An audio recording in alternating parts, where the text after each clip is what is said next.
اس میں سلمان اکرم راجہ صاحب کے وکیل پیش ہوئے اور انہوں نے الیکشن ترمیمی آرڈیننس کو بھی چیلنج کیا ہوا ہے اور ریٹائرڈ ججز کا بطور ٹرائبونل کے جج کے طور پر اپوائنٹ ہونا اس کو بھی چیلنج کیا ہوا ہے۔ تو جو جسٹس شاہد کریم صاحب نے سماعت کی اور جو وکلا ہیں وہ پیش ہوئے، سلمان اکرم راجہ صاحب کے بھی وکیل پیش ہوئے۔ الیکشن کمیشن اور وفاقی حکومت نے آج عدالت سے مہلت مانگ لی۔ انہوں نے کہا جی ہمیں آپ مہلت دے دیں، ہم نے جواب جمع کروانا ہے، چھٹیاں تھیں، چھٹیوں کی وجہ سے ہماری جو متعلقہ حکام ہیں ان کے ساتھ میٹنگ نہیں ہو سکی، الیکشن کمیشن کے بھی اور وفاقی حکومت کے بھی، اس وجہ سے آپ ہمیں ایک موقع دے دیں، ہم اس میں تفصیلی جواب جمع کروا دیتے ہیں، اس کے بعد کورٹ اس کو ڈیسائیڈ کر دے۔ تو جسٹس شاہد کریم صاحب نے تمام کی تمام جو ان کی جانب سے تفصیلات تھیں ان کو مد نظر رکھتے ہوئے، اور جس میں یہ کہا گیا تھا سلمان اکرم راجہ صاحب کی جانب سے کہ یہ ترمیمی آرڈیننس کیوں درست نہیں ہے، اس کے اوپر منصور علی شاہ صاحب کا بھی یہ ماضی سے تو اس کے اطلاق ہی نہیں ہو سکتا تھا۔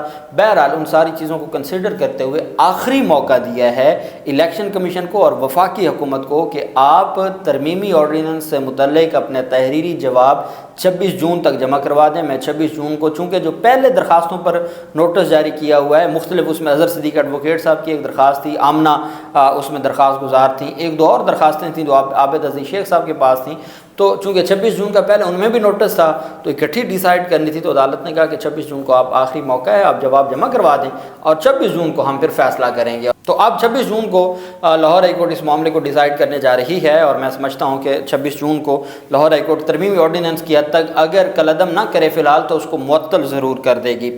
اب جب عدالت میں قاضی فاضل صاحب کی عدالت میں وقفے کے بعد جب سارا معاملہ سامنے آیا، دوران سماعت ایک اور چیز بھی ڈسکس ہوئی۔ چیف جسٹس نے ٹرائبونل تشکیل سے متعلق صدارتی آرڈیننس کے اوپر تو بات کی وکیل نے بتایا کہ آرڈیننس کابینہ اور وزیر اعظم کی خواہش تھی۔ قاضی فاضل صاحب نے استفسار کیا کہ پارلیمان کی وقت زیادہ ہے یا کابینہ کی؟ الیکشن کمیشن کے وکیل نے کہا جی پارلیمان کی وقت زیادہ ہے، چونکہ میں وفاق کا نمائندہ نہیں ہوں اس وجہ سے میں اس کے اوپر کوئی کمنٹس نہیں کر سکتا۔ چیف جسٹس نے سلمان اکرم راجہ کے ججز کے لیے ہینڈ پک کا لفظ استعمال کرنے سے کے معاملے سے روک دیا۔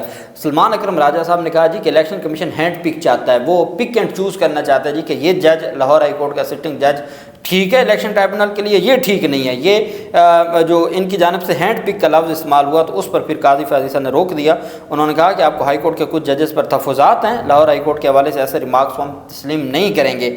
آرڈیننس کو دیکھ کر ہینڈ پک کا لفظ ہم استعمال کر رہے ہیں، پارلیمنٹ کے قانون کے مطابق کے بعد آرڈیننس کدھر سے آ گیا، کوئی ایمرجنسی ہوتی ہو تو سمجھ میں آتا ہے، یہ بھی تو الیکشن میں مداخلت ہے۔ سلمان اکرم راجہ صاحب نے کہا جناب یہ تو ہم ان کے آرڈیننس کو لا کے اور ان کی جانب سے جو کچھ کیا جا رہا ہے ہم تو اس کو مد نظر رکھ کے یہ بات کی ہے، کوئی یہ طریقہ نہیں ہے جو الیکشن کمیشن کی جانب سے۔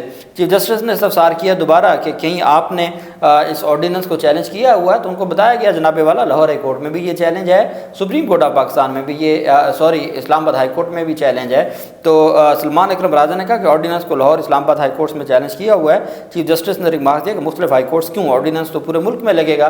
اب جو ایک اہم چیز تھی جو آج مسنگ تھی وہ تھی کہ کیا یہ اپیلیں، حسنات ملک صاحب جیسے جو سینئر رپورٹرز ہیں وہ کہتے ہیں کہ ہمارے پاس مکمل طور پر تفصیلات ہیں کہ انہوں نے انٹرا کورٹ اپیل کے لیے لاہور ہائی کورٹ کی جو انٹرا کورٹ اپیل ہے ڈویژن بینچ میں جانے کے لیے تیار کر لی تھی، پھر ان کو اچانک کیسے خیال آ گیا کہ یہ سپریم کورٹ جائیں، ان کو سپریم کورٹ کیوں جانا پڑا۔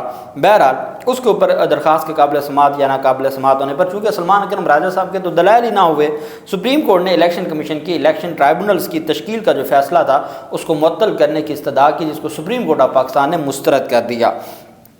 الیکشن کمیشن کے وکیل نے استدعا کی کہ لاہور ہائی کورٹ کے سنگل رکنی بینچ کے فیصلے پر حکم امتناع جاری کیا جائے، لاہور ہائی کورٹ کا فیصلہ معطل ہوگا تو ہم لاہور ہائی کورٹ کے چیف جسٹس سے بامعنی مشاورت کر سکیں گے، کیونکہ ملک شہزاد صاحب کا آج آخری دن تھا تو وہ کہتے ہیں کہ جو اگلا چیف جسٹس ہوگا ہم اس کے ساتھ بامعنی مشاورت کرنا چاہتے ہیں۔ چیف جسٹس نے ریمارک دی کہ سلمان اکرم راجہ صاحب حکم امتناع جاری کرنے کی مخالفت کر رہے ہیں، ہم الیکشن کمیشن کو chief justice Lahore high court سے مشاورت کے لیے روک نہیں رہے، ممکنہ طور پر پیر کو chief justice Lahore high court بطور جج سپریم کورٹ حلف لے لیں گے۔ ساتھ ہی عدالت نے پاکستان تحریک انصاف کے 9 امیدواروں کو فریق بنانے کی استدعا منظور کرتے ہوئے نوٹس جاری کر دیا۔ اس کے علاوہ سپریم کورٹ نے اٹارنی جنرل پاکستان کو نوٹس جاری کرتے ہوئے دیگر صوبوں میں ٹرائبونلز کی تشکیل کی تفصیلات الیکشن کمیشن سے طلب کر لیں کہ بھئی یہ امتیازی سلوک صرف پنجاب کے ساتھ تھا کہ وہاں جو نام آئے اس میں سے آپ کو کچھ نام پسند نہیں تھے اور پینل نام مانگ رہے تھے، یا سندھ میں بھی ایسا ہوا، بلوچستان میں بھی ایسا ہوا، پشاور میں بھی ایسا ہوا، باقی صوبوں میں بھی ہوا ہے یا صرف آپ کو پنجاب میں یہ مسئلہ تھا؟ یہ تمام ریکارڈ طلب کر لیا جس کی امید نہیں تھی الیکشن کمیشن کو۔ اور اس کے بعد آگے میں آپ کو بتاتا ہوں حکم نامے میں جسٹس نعیم نے ریمارکس دیا کہ دیکھنا چاہتے ہیں ٹرائبونلز کی تشکیل کا مسئلہ دیگر صوبوں میں کیوں نہیں ہوا، معاملہ کمیٹی کے سامنے ہے، جتنی جلدی ممکن ہو رکھا جائے، اور ہم اس کے اوپر چونکہ آئین کی تشریح کا معاملہ ہے تو لارجر بینچ بنانے جا رہے ہیں۔ چیف جسٹس نے کہا کمیٹی کے ایک ممبر لاہور اور دوسرے کراچی میں ہیں، آئندہ ہفتے ہی معاملہ کمیٹی کے سامنے رکھا جا سکے گا۔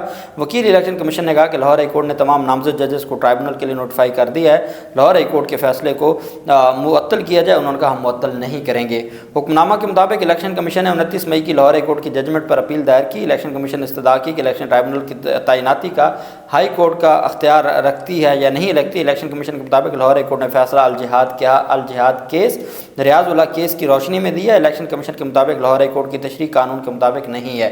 حکم نامے میں بتایا گیا کہ الیکشن کمیشن کے مطابق ریٹ پٹیشن نہیں بنتی کیونکہ کنسلٹیشن جاری تھی۔ سلمان اکرم راجہ آئندہ سماعت پر خود دلائل دیں گے۔ سلمان اکرم راجہ نے کہا کہ الیکشن کمیشن جوڈیشل باڈی نہیں جو ججز ٹرائبونل لگائے۔ سلمان اکرم راجہ کے مطابق الیکشن کمیشن کو انٹر کورٹ اپیل دائر کرنی چاہیے تھی، نہ کہ براہ راست سپریم کورٹ میں آنا چاہیے تھا۔ یہ آج اعتراض سلمان اکرم راجہ صاحب نے اٹھایا ہے۔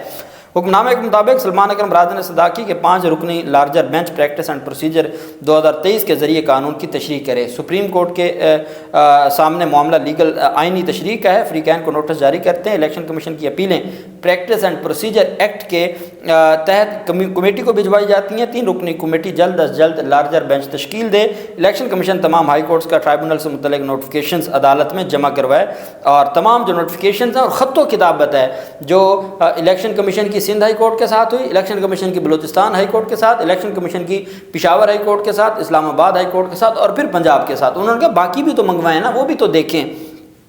عدالت نے الیکشن کمیشن کی جانب سے حکم امتناع کی استدعا کو بھی مسترد کر دیا۔ بہت خوبصورت فیصلہ اور بہت اہم آج الیکشن کمیشن کے حوالے سے سپریم کورٹ میں کارروائی ہوئی، کیونکہ نظر آ رہا تھا فیصلہ معطل ہوگا لیکن نہیں ہوا۔ اور جب تک اب یہ 5 رکنی بینچ سماعتیں ہونی ہیں، 9 پی ٹی آئی کے ممبران اسمبلی کو بھی اس میں فریق بنا دیا گیا ہے، ان کی درخواستیں منظور ہو چکی ہیں، سلمان اکرم راجہ صاحب کے دلائل ہوں گے، تب تک تو جو الیکشن ٹرائبونلز ہیں انہوں نے کارروائی کافی حد تک آگے بڑھا لینی ہے۔ اللہ پاک پاکستان کا حامی و ناصر ہو۔